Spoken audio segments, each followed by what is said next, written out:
trying my best not to cry because it's such a beautiful story. It's bringing me to tears. A lovely couple here.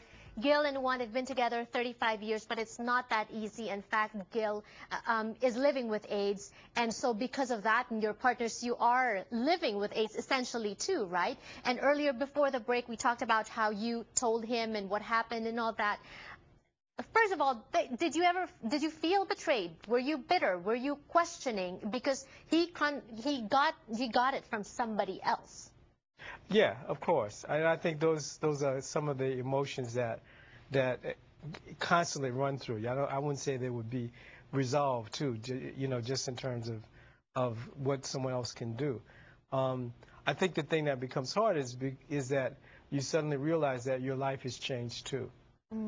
So some of the plans you may have had. But see, that's the thing. It didn't have to be, because you could have chosen to leave.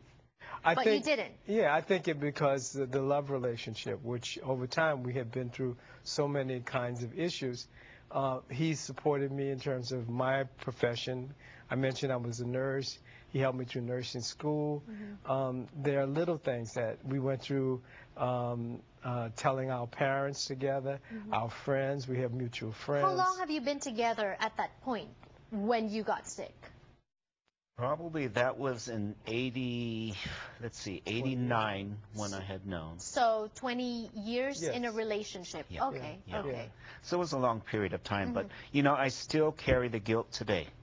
You feel guilt? I still feel guilty, and I know that what Juan has given me is unconditional love, irregardless of whatever foibles I've done in life. He's been beside me. And he's put aside a lot of his goals and aspirations to take care of me. You cannot find that with many different people. Yes, you're very lucky. Some people, and we're not just talking about homosexual relationships, even heterosexual relationships, it's difficult nowadays to find somebody that will stick with you through thick and thin, no matter what.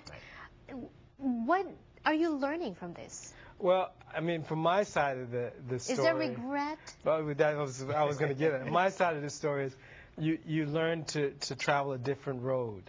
And it's a very different road than if you were without a love relationship and when you're alone. And I wouldn't trade it for anything else. It's how you then can appreciate beautiful songs, beautiful scenery, other people. When you're together. Yeah. Valentine's Day. Do you celebrate Valentine's Day? Of course. What is your Every day we celebrate. Oh, how sweet. Do you even fight? Oh, of course we fight. So what is your advice to people out there, heterosexual couples, homosexual couples? How do you make it work? Regardless of sexuality, actually. It's being able to respect the other individual, being able to make compromises, being able to know, is it worth being picky about an issue that has no real relevance to the long-term context and the quality of the life that we've shared. So do you decide first that you want to stay with this person no matter what and make that determination, or did you do it along the way? I think it's been an ongoing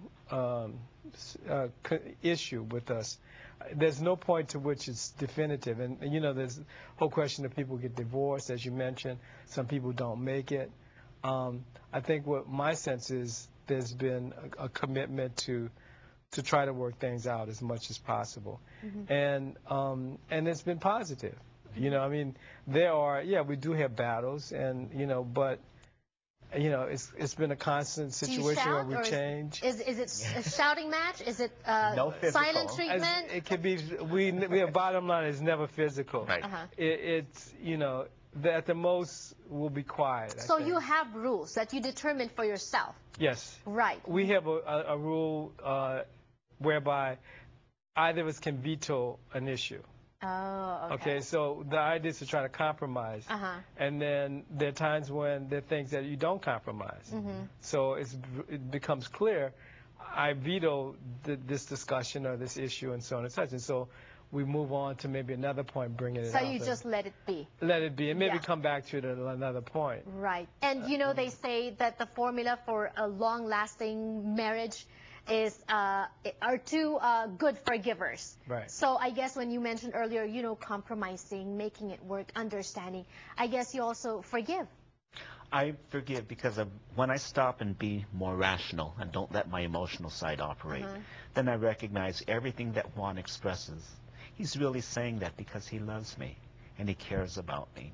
And I have to stop being pig-headed and say, listen to what he's saying. Yes, it's wonderful. What a wonderful love story, and I'm sure this is not the end. I hope to have you back on the show, but thank you so much. I hope you learned a lot. I truly did. I appreciate you being candid and honest about, the relationship with us today. Thank you for joining us today on the show. Happy Valentine's Day. I'll see you next time.